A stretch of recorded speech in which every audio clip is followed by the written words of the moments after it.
年假的头一天，交通部长林佳龙到彰化火车头看火车出班的状况。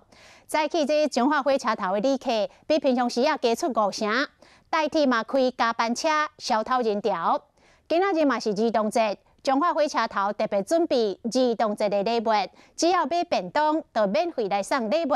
林佳龙阁来做节日的店员来卖便当，人气真旺。 交通部长林佳龙到代替彰化车头去看年假头一天载客情形，伊一落车就行到便当的单位去卖便当。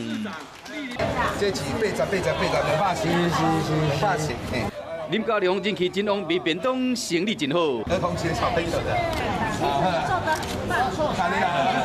民众买便当嘛，学了林佳龙。儿童节这一天，彰化火车头阁准备儿童节的礼物，有放资料的，也有火车头的笑。若买便当就送前9名过赛，得到车头的纪念币。